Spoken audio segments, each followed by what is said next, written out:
नमस्कार विद्यार्थी मित्रांनो, सर्वांचं स्वागत आहे आपल्या एमपीएससी टाइम्स या यूट्यूब चॅनलमध्ये. तर आजचा आपला व्हिडिओ टॉपिकचा जो विषय आहे तर तो आहे की लहान टार्गेट ठेवून एमपीएससीतून मोठी पोस्ट कशी मिळणार. तर त्याच्या संदर्भामधील आपला हा व्हिडिओ आहे.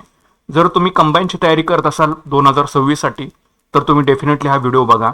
जर तुम्ही राज्यसेवेची तयारी करताय तर तुम्ही सुद्धा हा व्हिडिओ शेवटपर्यंत जो आहे तो बघायचा आहे. एक्झॅक्टली टार्गेट्स कसे ठेवून तुम्ही एमपीएससीतून जी आहे ती मोठी पोस्ट जी आहे ती मिळवू शकता त्याच्या संदर्भातील आपला हा व्हिडिओ आहे. तर याच्यामध्ये मला एकंदरीत जे आहे ते सिलेबस बद्दल जे आहे ते थोडंसं डिस्कस करायचं आहे तुमच्याशी. ठीक आहे.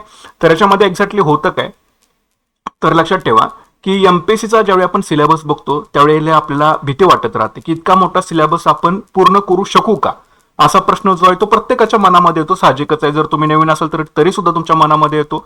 जर तुम्ही याच्यामध्ये 3-4 वर्ष घातलेली असेल तरी सुद्धा तुमच्या मनामध्ये येतो की आपण जो सिलेबस आहे तो आपण पूर्ण करू शकू का. ठीक आहे. मात्र यश मिळवण्याचा एक सर्वात मोठा याच्यामध्ये एक सोपा नियम आहे आणि तो नियम असा आहे की दररोज तुम्हाला लहान लहान टार्गेट जे असतील ते तुम्हाला सेट करावे लागतील. ठीक आहे. आज तुमच्याकडे 24 तास आहे. तुम्ही ठरवले की मला 8 तास आज मला अभ्यास करायचा आहे, पण त्या 8 तासामध्ये नेमकं करायचं काय आहे त्यासाठी तुम्हाला लहान टार्गेट्स भले तुम्ही उठल्यानंतर सेट करून घ्या किंवा उद्याचं टार्गेट तुम्ही आज रात्री झोपताना सेट करून घ्या. तर लहान लहान टार्गेट्स तुम्हाला सेट करायचे आहेत. फक्त आजचा दिवस तुम्हाला व्यवस्थित तो प्लॅन आउट फॉलो करणं फार गरजेचं आहे. ठीक आहे. उद्या काय होईल परवा काय होईल याचा विचार करू नका. आज तुम्हाला काय करायचं आहे. फॉर एक्झाम्पल तुम्ही महाराष्ट्राचा भूगोल करताय, त्यामधील महाराष्ट्राचे प्राकृतिक रचना करताय, तर त्यामधील फक्त आज तुम्हाला कोकण विभाग वाचायचा आहे. ठीक आहे. हे मी फक्त एक्झाम्पल म्हणून सांगतोय. तुम्ही तुमचे टार्गेट तुमच्या पद्धतीने सेट करा. किंवा जर तुम्हाला असं करायचं नसेल तर दररोज तुम्ही 20 पानं करा. ठीक आहे. 20 पानं करा. 20 पानं केल्यानंतर काय होईल, महिन्यामध्ये आपले किती पेजेस होतील, 600 पेजेस होतील. म्हणजे एक संदर्भ पुस्तक तुमचं किंवा एक विषय जो आहे तो तुमचा हाताबाहेर जाईल. आणि प्लस ते करताना त्यावरच्या नोट्स, त्याच्यावरच्या PYQ किंवा MCQ हे तुम्ही चांगल्या पद्धतीने करू शकता. जी काही तुम्ही 20 पानं जे काही तुम्ही ठरवताय, भले तुम्हाला 20 पेजेस करायचे असतील किंवा कुणाला 25 पेजेस रीड करायचे असतील आज दिवसभरात किंवा कुणाला 30 पेजेस रीड करायचे असतील, हे एकदा तुम्ही करून बघा. तुमच्या पद्धतीने तुम्ही टार्गेट सेट करून ठेवा आणि त्यानुसार गोष्टी पुढे पुढे सरकल्या पाहिजेत. मग तुम्ही एका विषयाची 20 पेजेस करा किंवा मग बाकीचे तुम्ही डिवायडेशन करून याचे पेज 5 पेजेस 5 पेजेस 5 पेजेस वगैरे असं. पण ते लहान टार्गेट तुमचे सेट असले पाहिजेत. मी तुम्हाला टार्गेट कसं सेट करायचं ते सांगतोय. तर एक तरी तुम्ही पॉईंटचं टार्गेट ठेवू शकता. चॅप्टर मधले ठराविक पॉईंट्स घ्या, भले 2 घ्या, 3 घ्या, 4 घ्या, 5 घ्या, पण त्या गोष्टी पुढे पुढे सरकल्या पाहिजेत. एका ठिकाणी थांबून स्टक आपल्याला व्हायचं नाही. नाही नंतर काय होतं, आपल्याकडे दिवस कमी राहतात आणि त्याच्यामुळे वाचन फार करायचं असतं, त्याच्यामुळे आपल्याला प्रेशर येतं.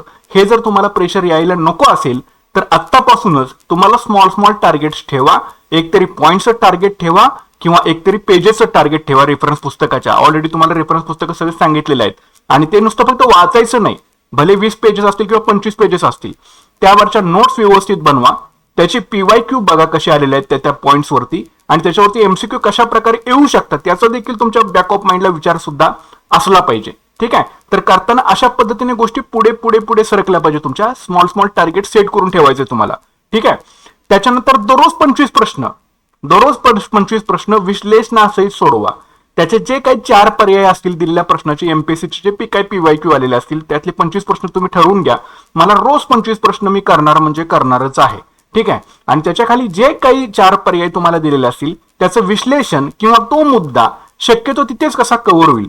आता ज्यावेळी तुम्ही शिखरे आणि त्याच्या उंचीवरती एखादा प्रश्न आलेला असेल तर सगळ्या शिखरांच्या उंची तुमच्या ऍट ए टाइम तुमच्या समोर असल्या पाहिजेत. म्हणजे तो पॉइंट तिथे शक्यतो क्लिअर करण्याचा सर्वांनी प्रयत्न जो आहे हा करायचा आहे. निदान ते एकदा वाचून तरी काढा.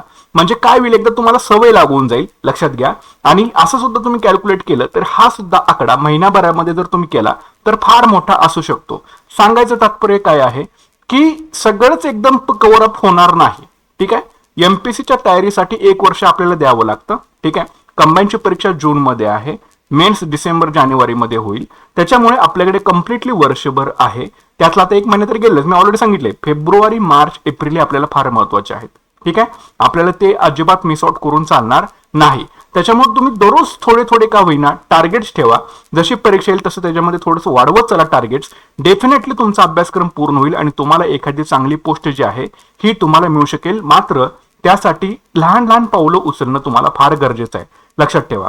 आणि लहान टार्गेट पूर्ण झाले की काय होईल, तुम्हाला मनाला एक समाधान मिळेल की आपण बाबा आज ठरवलेलं टार्गेट माझं पूर्ण झालेलं आहे. ठीक आहे. मग ते तुम्ही भले 25 MCQचं करा किंवा एखादा पॉईंट्स करून जे तुम्ही पॉईंट ठरवलं असेल ते करून करा, किंवा चालू घडामोडीचे मला 5 मुद्दे लक्षात ठेवायचे आहेत आज, हे तुम्ही टार्गेट ठेवा.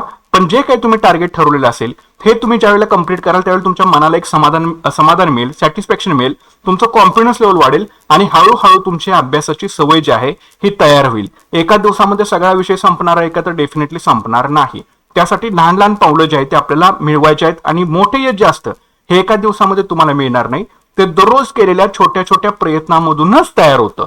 ठीक आहे. त्याच्यामुळे मी तुम्हाला ऑलरेडी सांगितलेलं आहे की समजा तुम्ही 20 पानं वाचली तर महिन्याला 600 पानं पूर्ण होतील आणि 6 महिन्यामध्ये तुमचा हजारो पानांचा अभ्यासक्रम जो आहे तो पूर्ण होणार आहे. मात्र यासाठी तुम्हाला ऍक्शन घ्यावी लागेल. त्यासाठी तुम्हाला मी उद्यापासून करतो असं म्हणू नका. असं जर म्हटलं तर तुमच्या हातामधून 1 वर्ष गेलं म्हणजे गेलं. ठीक आहे. त्याच्यामुळे लक्षात ठेवायचं आहे की स्पर्धा परीक्षेमध्ये जे आहेत ते हुशार लोक जे आहेत हे जिंकणारे नाही आहेत, लक्षात ठेवा. त्याच्यामुळं जे कोणी सातत्य ठेवणार आहेत, सातत्यपणे जे कोणी ठेवतील, याच्यामध्ये कन्सिस्टन्सी ठेवतील, दररोज लहान लहान टार्गेट्स ठेवून आपले टार्गेट्स पूर्ण करतील आणि ठीक आहे, आणि जे कन्सिस्टन्सी ठेवून डिसिप्लिन मध्ये राहून अभ्यास करतील त्यांनाच डेफिनेटली एखादी पोस्ट जी आहे ती मिळणार आहे. ठीक आहे. मात्र त्यासाठी जो तुमच्याकडे वेळ आहे तो 100% सर्वांनी सत्कारणी लावणं फार गरजेचं आहे. त्याच्यामुळे छोटे छोटे टार्गेट्स ठेवा. जे छोटे छोटे तुम्ही टार्गेट्स ठेवतात हेच तुम्ही मोठ्या स्वप्नाकडे टाकलेलं एक पाऊल असतं. त्याच्यामुळेच दररोज तुम्ही जे काही टार्गेट करता ते टार्गेट्स पूर्ण झाल्यानंतर झोपण्यात एकदा स्वतःला विचारा की मी आजचं टार्गेट एकदा पूर्ण केलेलं आहे का, आणि जर त्याचं उत्तर हो असेल तर तुम्ही डेफिनेटली एका योग्य दिशेने चाललेला आहात. त्याच्यामुळे जे आहे ते मोठा अभ्यासक्रम आहे म्हणून घाबरू नका. लहान टार्गेट ठेवा, छोटं टार्गेट ठेवा, मात्र ते पूर्ण करण्याचा सर्वांनी प्रयत्न करा. भरे एका विषयाचे 5 पॉईंट करा, दुसऱ्या विषयाचे 2 पॉईंट करा, 3 पॉईंट करा, पण जे करताय ते चांगलं करा आणि लहान गोष्टी पुढे पुढे पुढे सरकल्या पाहिजेत, ना की नुसता विचार करण्यामध्ये दिवस तुम्ही वाया घालवला पाहिजे, लक्षात ठेवा.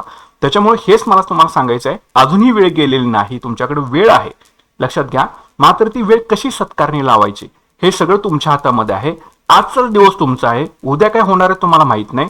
मागे ज्या चुका झाल्या त्या सोडून द्या, ज्या चुका झाल्या त्यामधून बोध घेऊन आज आपल्याला काय करायचं आहे याचा तुम्ही सारासार विचार करून तुमचे एक एक लहान जे स्टेप्स असतील ह्या तुमच्या यशाच्या दिशेने पडल्या पाहिजेत. काहीही करून त्याच्यामध्ये कुठलंही आता शंका कुशंकाला वाव नको आहे. आपल्याला लवकरात लवकर यामधून एखादी पोस्ट काढून बाहेर पडायचं आहे. हे सर्वांनी मनाशी ठाम निश्चय करा आणि आजपासूनच कामाला लागा. लहान टार्गेट्स ठेवणार, ते मी पूर्ण करणार आणि 2026च्या रिझल्टमध्ये माझं नाव डेफिनेटली असणार असा विचार करूनच तुम्हाला इथून पुढची पावलं जी आहेत ती टाकायचीच आहेत, लक्षात ठेवा. त्याच्यामुळे कोणीही गाफील राहू नका. काही शंका असतील कॉमेंट सेक्शन मध्ये डेफिनेटली विचारा. व्हॉट्सअप नंबर दिलेला आहे, त्याच्यावरती तुम्ही मेसेज करू शकताय. मात्र कोणीही येणारी संधी सोडायची नाही म्हणजे नाही. ठीक आहे. त्याच्यामुळे व्हिडिओ आवडला असेल तर डेफिनेटली लाईक करा, शेअर करायला विसरू नका. चॅनलवरती नवीन असेल तर चॅनल आपलं डेफिनेटली सर्वांनी सबस्क्राईब करून ठेवा. आणि ज्यांना कोणाला कंबाईनचे मेंटरशिप प्रोग्राम जॉईन करायचे असेल त्याची माहिती तुम्हाला व्हिडिओच्या डिस्क्रिप्शन बॉक्समध्ये दिलेली आहे. तिथून तुम्ही सगळी माहिती वाचून घ्या, त्याच्यानंतर मेसेज करा आणि ज्यांना जॉईन करायचं त्यांनी जॉईन करा. ज्यांना टार्गेट फॉलो करायचे असेल त्यांना पहिलं टार्गेट मी ऑलरेडी दिलेलं आहे. तशा गोष्टी पुढे पुढे ज्या आहेत त्या पुढे पुढे सरकत चला, नक्कीच तुम्हाला यश जे आहे ते मिळत राहील. मात्र फक्त विचार करत राहू नका की माझं कसं होईल आणि काय होईल. त्यासाठी तुम्हाला प्रयत्न करावे लागतील. दररोज लहान लहान टार्गेट सेट करावं लागेल, ते पूर्ण करावं लागेल. 100% तुम्हाला एखादी पोस्ट जी आहे ती मिळून जाणारच आहे. ठीक आहे. सांगितलेल्या गोष्टी तंतोतंत अंमलात आणण्याचा सर्वांनी प्रयत्न जो आहे हा करायचा आहे. ओके. तर भेटूया पुढच्या व्हिडिओ सेशन मध्ये. Thanks for watching guys and all the best.